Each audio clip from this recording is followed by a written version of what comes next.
The police stopped the wrong rural old man bike. Seconds later, 80 soldiers in Humvees arrived. Before we dive into this breathtaking story, leave a comment below telling us which city and country you're watching us from. Stay tuned until the end. Letitia's peaceful day. The city of Fair Lake in the interior of the state of Missouri was the kind of place where the days passed slowly, and any disturbance was viewed with suspicion. Police officer Letitia Monroe, transferred from San Antonio after a difficult episode in the force, found herself frustrated with the monotonous routine of patrolling dirt roads and responding to irrelevant calls. Her days consisted basically of driving the same routes, greeting the same faces, and pretending to be busy when there were no real problems. She was a police officer of action, not protocol, and that rural life seemed more like a punishment than an opportunity. On that muggy Wednesday morning, Letitia was driving along Route 17, a secondary road that cut through some of the local farms. She was distracted, listening to an old interrogation recording to pass the time, when she saw a solitary figure in the distance. An elderly man was riding an old motorcycle without a helmet, wearing a worn brown jacket and dusty boots. The scene intrigued her. It was unusual to see motorcyclists in that area, much less someone with that air of isolation. Instinctively, she turned off the audio and accelerated the car to get closer. As she approached, Letitia quickly analyzed the situation. The vehicle seemed to be in bad condition. The man showed no concern about speed or signaling, and his face hidden behind sunglasses increased the feeling of distrust. She activated the flashing light and the loudspeaker of the police car, ordering the man to pull over to the shoulder. He obeyed without haste, stopping the motorcycle calmly and without even looking back. This calm, almost defiant behavior activated Letitia's sense of authority. She got out of the police car with her hand close to her gun, walking towards the man. "Identification and documents," she said firmly, although the old man hadn't even said a word yet. He just slowly took off his sunglasses, revealing a tired but firm look. "My name is Elias Buckner," he replied hoarsely. Letitia felt a slight discomfort. That name sounded familiar, but she couldn't connect the memory to the moment. Still, she decided to approach him more closely. The man with the old motorcycle. Letitia watched the man carefully. Elias Buckner looked to be at least 70 years old, but he stood up straight and firm, like someone accustomed to discipline. His jacket partially hid a metal brooch pinned to his chest, something that caught the police officer's attention. When she got closer to check what it was, she recognized the emblem of an extinct elite military unit, used decades ago. The presence of that symbol there, discreet but well-positioned, aroused Letitia's curiosity even more. She pressed Elias with rapid-fire questions, demanding to know what he was doing there, where he had come from, and why he was riding a motorcycle without a helmet or visible license plate. Elias, in turn, remained calm, answering only what was necessary. He said he had come from his property, located a few kilometers away where he had lived alone for years. He stated that the motorcycle was legal, but refused to hand over any physical documents, claiming that he had forgotten his wallet at home. Letitia considered this provocation. Without hiding her irritation, Letitia took a step forward and touched Elias's jacket, trying to check for a weapon or other suspicious object. At the same moment, the old man grabbed her wrist with surprising firmness for someone his age.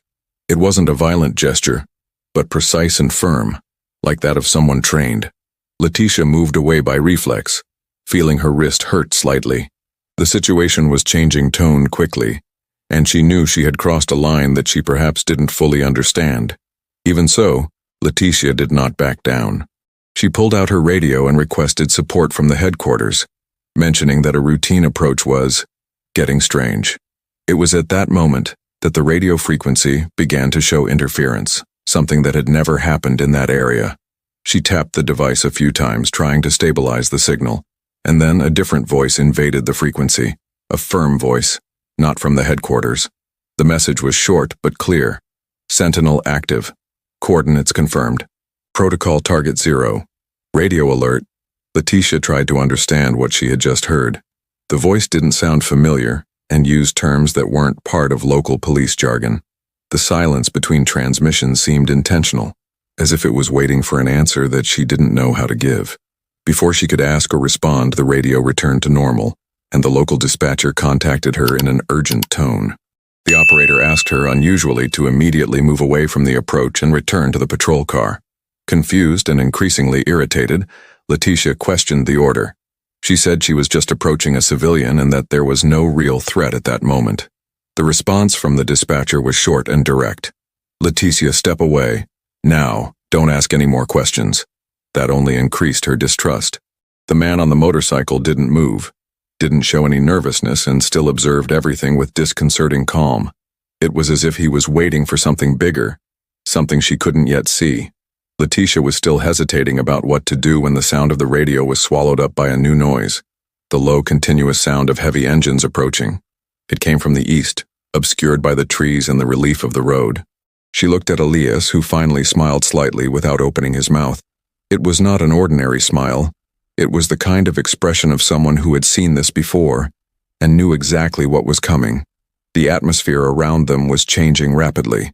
She turned toward the sound and saw with wide eyes a military convoy emerging from behind the hill. Humvees, armored vehicles, and soldiers armed to the teeth were heading toward her in tight formation. Letitia reached for her gun instinctively, but she didn't have time to react. Within seconds, she was surrounded by forces she didn't recognize, with men pointing guns and a commander giving direct orders. Weapons on the ground. Approach slowly. He's under our protection. Engines appear out of nowhere. The military convoy surrounded the area in a perfect, almost rehearsed maneuver. There was no commotion, shouting, or confusion. The soldiers positioned themselves with precision, controlling every possible angle of the road.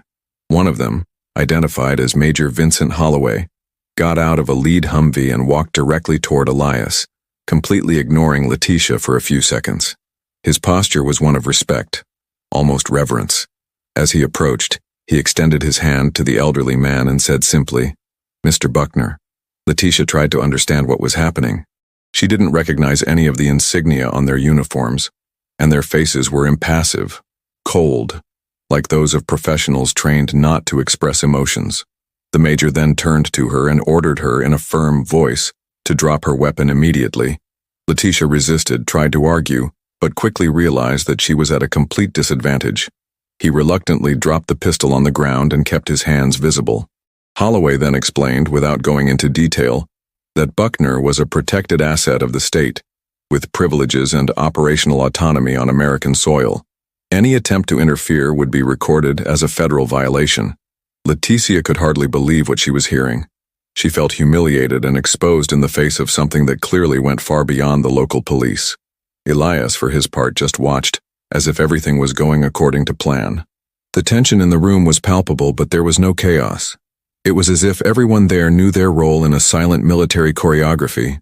Letitia was led back to the vehicle, while Elias was escorted to one of the Humvees, but he refused to get in.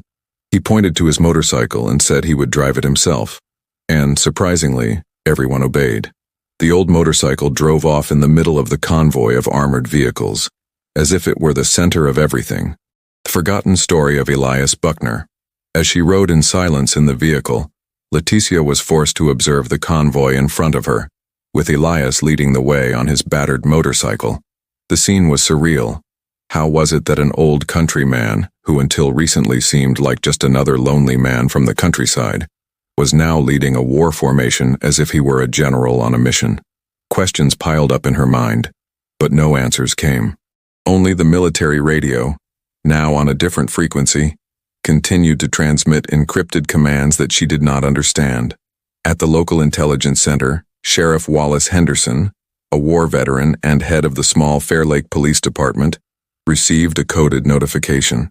As soon as he read the contents, his face lost color. He immediately locked his office and accessed a safe with old files, forgotten for almost 20 years. Inside, among outdated records and confidential files, was the name Elias Buckner. Next to it, the red stamp, inactive, ghost protocol. The sheriff knew that Letitia had touched something that should remain buried. Buckner wasn't just any old farm boy.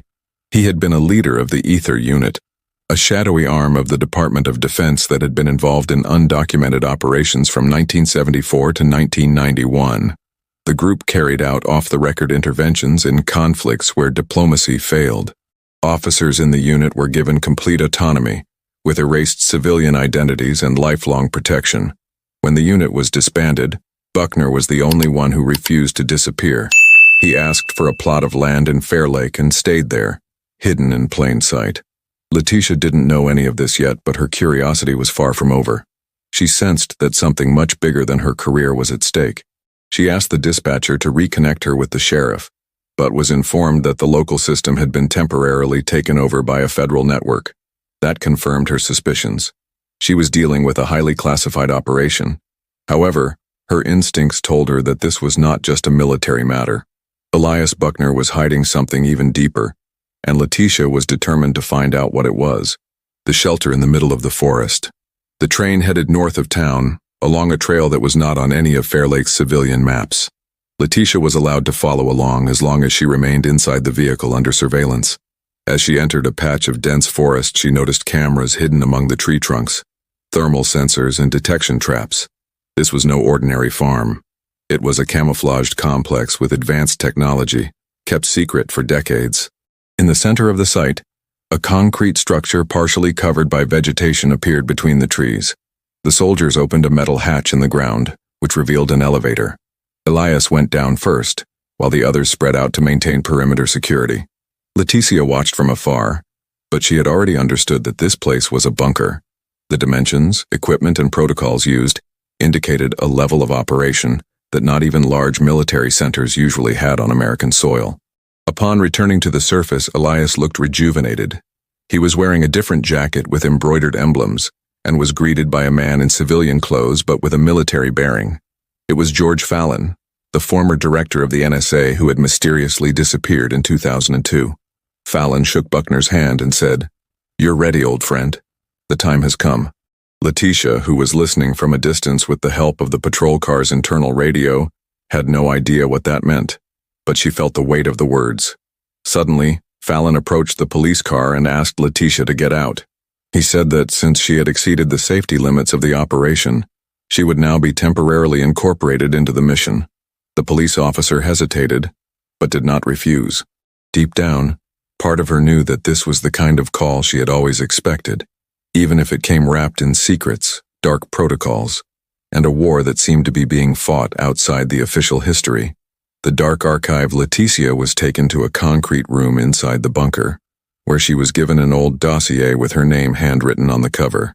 The contents revealed that she had been monitored since her military training, before joining the civil police. Her tactical history, decisions under pressure, and even internal infractions were documented by an external network. Elias, it seemed, had approved her stay, justifying that she had an eater profile. Confused and suspicious, Letitia demanded an explanation. Fallon, with cold patience, explained that the ether unit was reactivating a cell to intervene in an emerging threat, and that Buckner had personally decided who would be involved. Apparently, he had chosen her for her stubbornness, investigative instinct, and unpredictable behavior. Letitia swallowed her anger. She was being used, but part of her was too intrigued to leave. Elias finally spoke to her privately. He said he knew her father, that he had also served in clandestine operations and disappeared without explanation.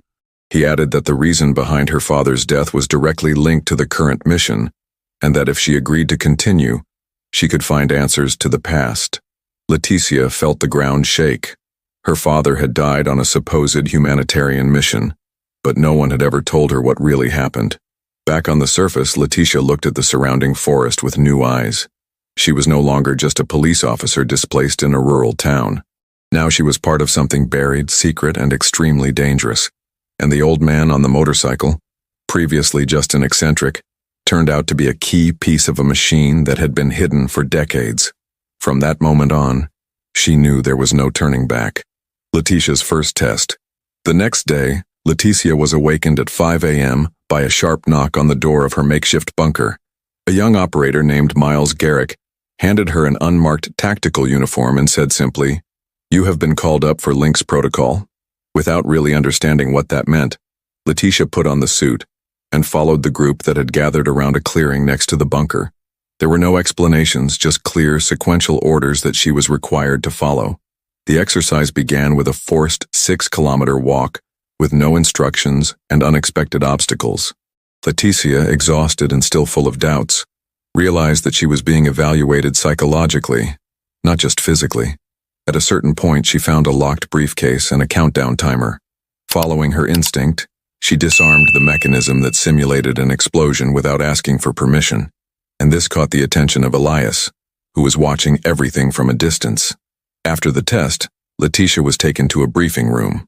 Fallon explained that the ongoing operation was the result of an internal leak. Someone had sold information about former members of the Ether Unit to a private organization that hunted veterans for buried military secrets. Buckner was one of the last remaining members, and the recent movement had triggered silent protocols. Letitia had no idea how deep it was until then. She was informed that her role would be twofold: to help protect Elias and, at the same time, to investigate who, within the government itself, was collaborating with the enemy. An infiltrator had been detected among the soldiers in the convoy, but his identity was not yet known. Letitia had no option but to refuse. She had officially joined the cell, and now bore direct responsibility for the survival of someone the world had purposely forgotten. Secrets in the wooden house. That afternoon, Letitia was taken to the house where Elias Buckner lived. A wooden cabin camouflaged among the trees, apparently abandoned. But upon entering, she realized that it was anything but ordinary. The place had walls reinforced with internal steel, surveillance systems powered by its own source, and a secret room that could only be accessed by biometric reading. It was clear that the man had prepared this shelter as an advanced barracks. Letitia explored the interior with attentive eyes. Old books on military tactics shared space with personal diaries and yellowed photographs. One image in particular caught her attention: a younger Buckner, next to his father, both in uniform. The date at the bottom confirmed what he had said. His father had been part of the same secret program, and his death was probably linked to it. For the first time, Letitia saw the old man not as a mysterious figure, but as a link to the past she had so often questioned. Elias entered the room silently and noticed her gaze on the photo. He simply said, "Your father saved my life. Now it's my turn." Then he showed her a metal box with an encrypted file. He said that it contained the names of everyone involved in the Ether Unit, and also of the agents who were hunting it. But the file could only be opened with two authentications, his and that of another missing ex-member. The mission now was to find it before the enemies did. Letitia accepted the task, but asked Elias to trust her more. She said she needed real information, not just fragments. The old man agreed, but warned, "Those who get too close to the truth in this game usually don't live to tell the tale." Those words didn't seem to be spoken as a threat, but as a harsh realization from someone who had already lost a lot along the way. And at that moment, Letitia understood that her journey was now also a race against time, tracking ghosts. Letitia returned to base and requested access to the communications terminal, but was given only an isolated analog station, with no connection to external networks. Apparently, the entire operation was done offline, to avoid interceptions. With Miles' help, she cross-referenced the data she had with old records and identified a possible whereabouts of the missing former member, Andrew Mallory, a counterintelligence specialist who disappeared in 1996 in Alaska. The coincidence was disturbing. She asked for permission to set up a search team, but Fallon refused. He said that an official move would raise suspicions. If Letitia really wanted to go after Mallory, she would have to do it with just one civilian contact in Anchorage and on her own. The police officer hesitated, but agreed. With the help of an untraceable civilian aircraft, she left that same night. Elias, before she boarded, gave her a necklace with a hidden chip. "Mallory will recognize this," he said. Upon arriving in Alaska, Letitia met with retired agent Cliff Darnell, an old radio operator who owed Elias a favor. Cliff led her to a small community near Fairbanks where, according to local rumors, a silent man lived in seclusion. The place was remote and covered in snow, with difficult access and hostile weather. Letitia had to walk for hours until she spotted a cabin isolated among the pine trees. Inside, she found a thin man with a frostbitten face and a vacant stare. When she showed him the necklace, he froze for a few seconds and then said, "I thought Elias was dead." It was Mallory. She had been living under another name and had been in hiding for decades. Letitia explained what was happening and said that they needed her authentication. He hesitated, but eventually agreed on one condition: that they first go through Denver and find someone named Rubens. The invisible informant back at base, Letitia, relayed Mallory's message to Elias. When he heard the name Rubens, the old man frowned. He said it was a code name used by a Soviet technology reverse engineer who defected to the United States in 1983. He wasn't a soldier, but he knew enough secrets to dismantle any organization. The problem was that Rubens had disappeared from the radar more than 10 years ago, and his current whereabouts were uncertain even for Ether's internal archives. Even so, Leticia insisted on going to Denver, where Rubens's last digital transaction had been detected. With Elias's approval and Mallory's company, she left discreetly, avoiding any contact with official systems. In the city, they investigated abandoned warehouses and old data centers, following clues that seemed to lead nowhere, until they found a coded message on a bulletin board, using symbols known only to the former members of the cell. The message indicated a meeting point at a disused train station. When they arrived at the location, they were approached by a man disguised as a homeless person, who led them to an underground compartment. There they found Rubens, now looking aged but intellectually active. He confirmed that he was hiding not only from the traitor cell, but also from the NSA itself, which was trying to erase all traces of the Ether unit to protect shady interests. Rubens agreed to help, but revealed something alarming. He had learned that a new nationwide surveillance system would be activated within 30 days, using technology taken from Ether's operations.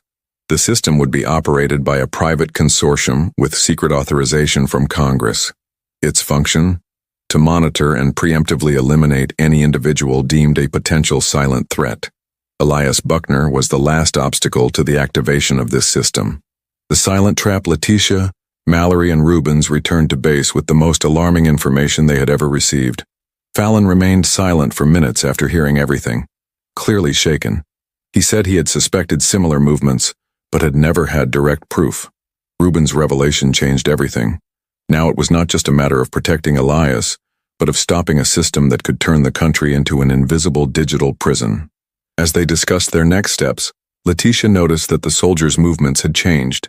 Some new faces were circulating in the restricted areas. When she reviewed the internal logs, she found the forged entries of 3 operators who were not on the cell's original list. She alerted Elias, who immediately activated an internal lockdown and called everyone to the command room. "We have a traitor inside the fortress," he said coldly.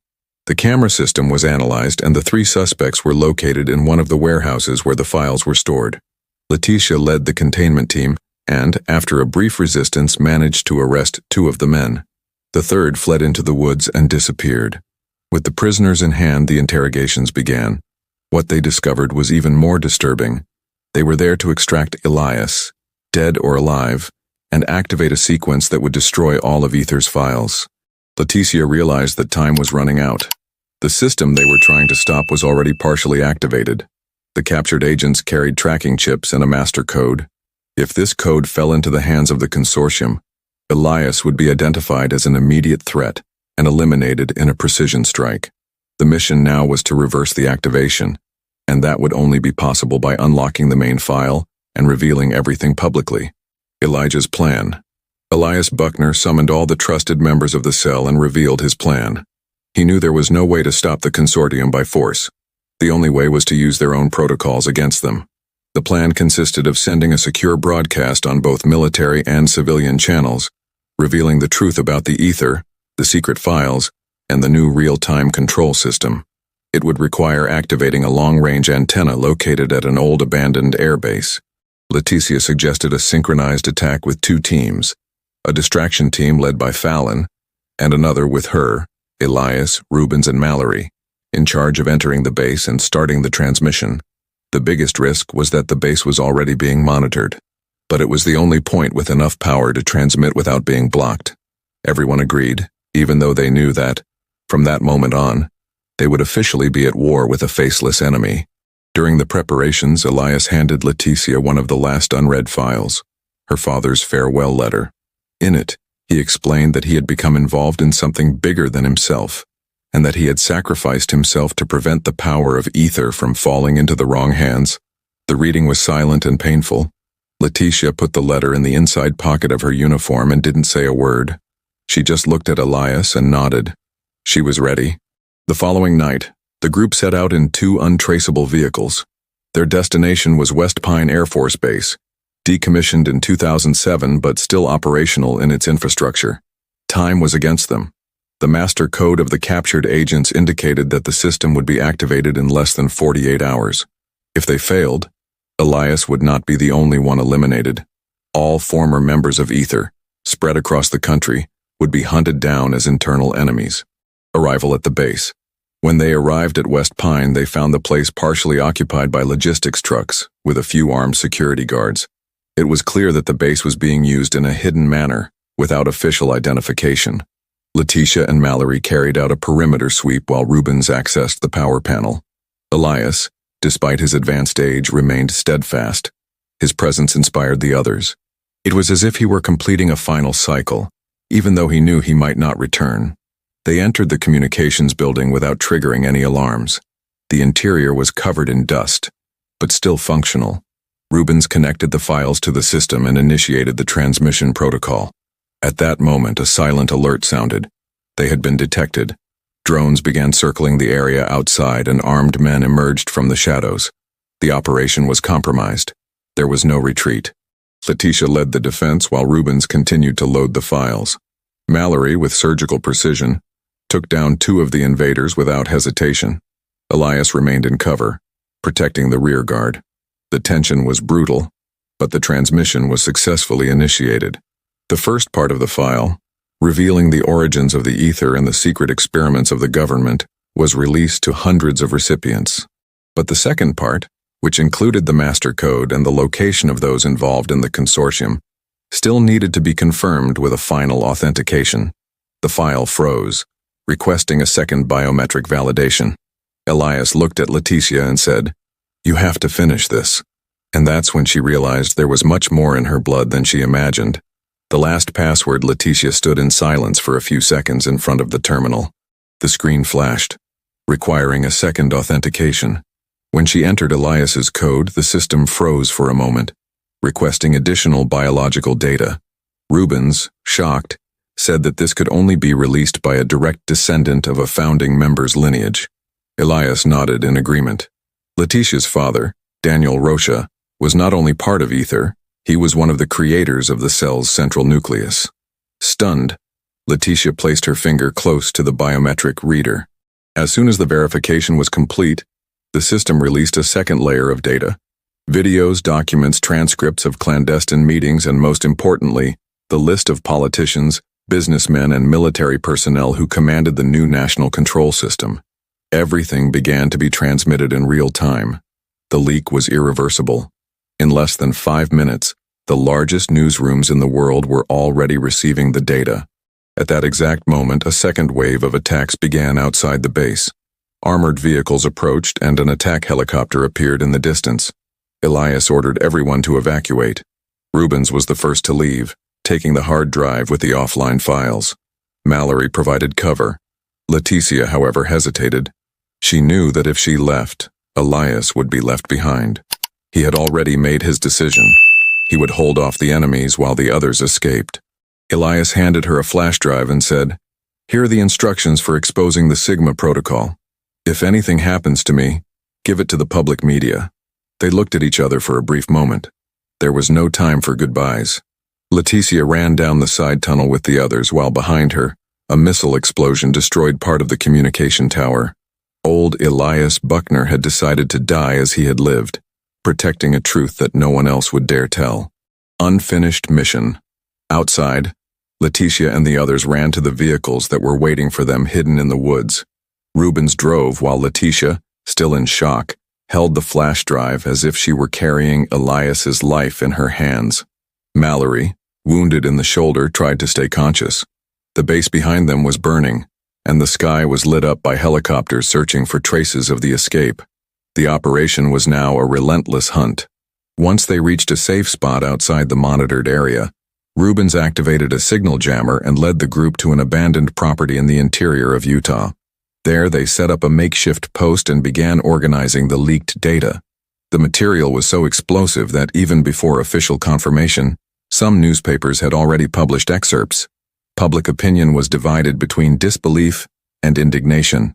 Letitia wanted to go back to get Elias's body, but Rubens stopped her. He said that if they took the risk now, the entire mission would have been in vain. Elias had made his choice to ensure that the world knew about the farce. Through her suppressed tears, Letitia made a decision.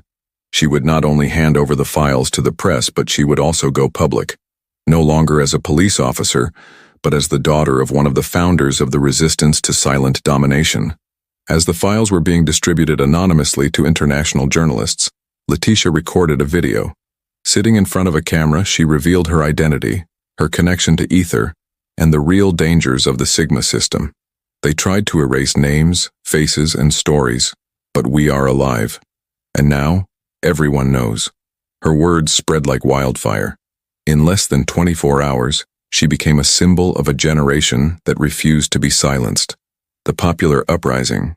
In the following weeks, protests began to erupt in several cities. Civil groups demanded explanations about the use of public money to finance the Sigma system, and about the disappearances of former soldiers linked to Ether. Senators tried to deny it, but the evidence was so extensive that there was no way to hide it. Public opinion turned against the leaders involved, and some were preventively arrested within days. Letitia began to be protected by a network of former agents spread throughout the country. They knew that the enemy would not give up easily. Mallory, even weakened, returned to operating behind the scenes, using his experience to track down the last members of the infiltrated cell. Rubens, in turn, began to act as a protected source for the press, revealing how the Sigma Code had been planned since the 1980s as a form of preemptive domination over the population.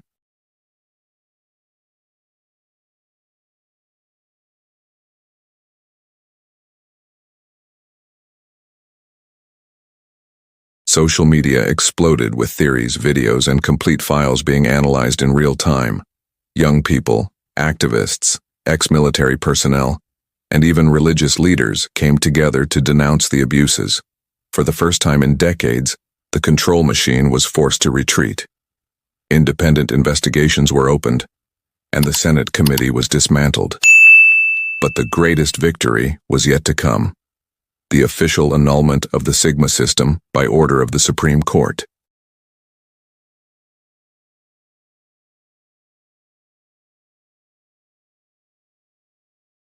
Letitia, despite being exposed and threatened, refused political asylum or special protection.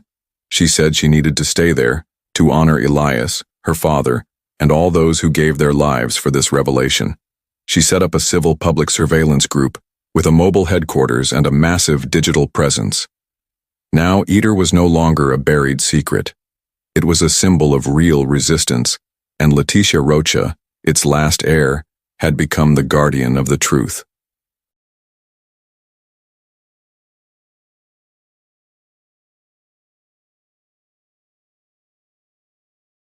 Fragmented justice.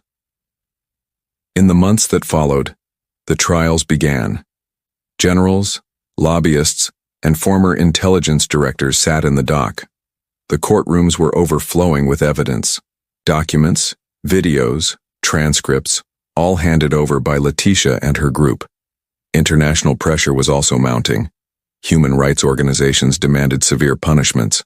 For the first time, the invisible power structure began to publicly unravel.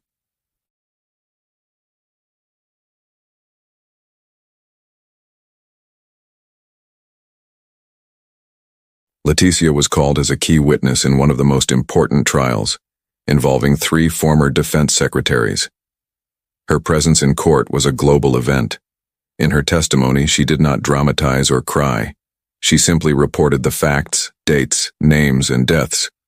She was applauded by legal experts and attacked by conspirators, but she knew that each word was a stone being removed from a wall that prevented freedom.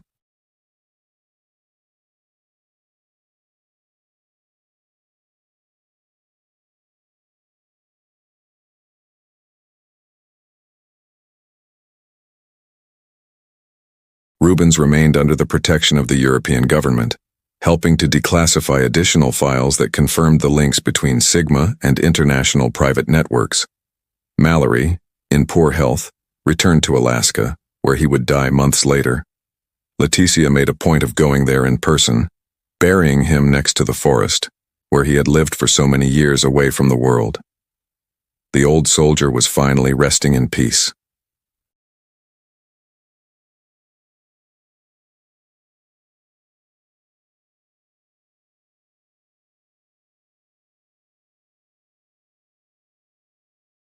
Despite the achievements, Leticia knew that the game did not end there. A new system could emerge, with a different name, a different face. But now, people were alert. And more than that, there was a generation willing to not forget. The fight against silent control had changed hands, and in the right hands, the truth became a weapon and a shield, legacy of blood and honor. 5 years passed.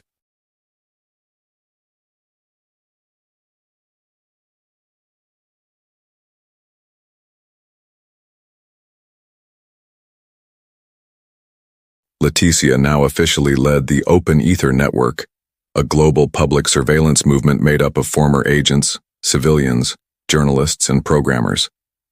Her actions prevented the implementation of at least 4 new social control projects in different countries. Elias Buckner's story became a documentary, a book, and even a film. But what was most striking was how his life silently influenced millions of people. In the old wooden shack where it all began, Leticia now maintained a memorial.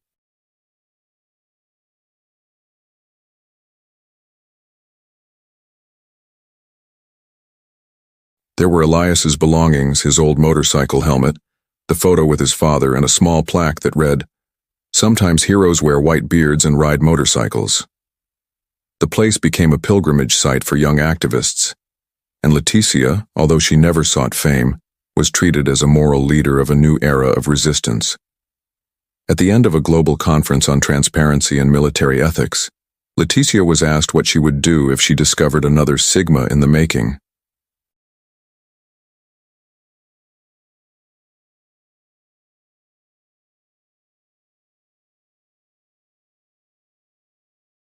She smiled, looked at the audience, and replied, "We'll take it down again, and again, if necessary." The audience gave a standing ovation. Rosha's daughter, Elias Ghost, had become the voice of a truth that no one could bury anymore. And now, if you've made it this far, share this story, leave your like, and subscribe to the channel so you don't miss the next breathtaking revelations. Here, each narrative is built to show that justice can come from the most unlikely roads.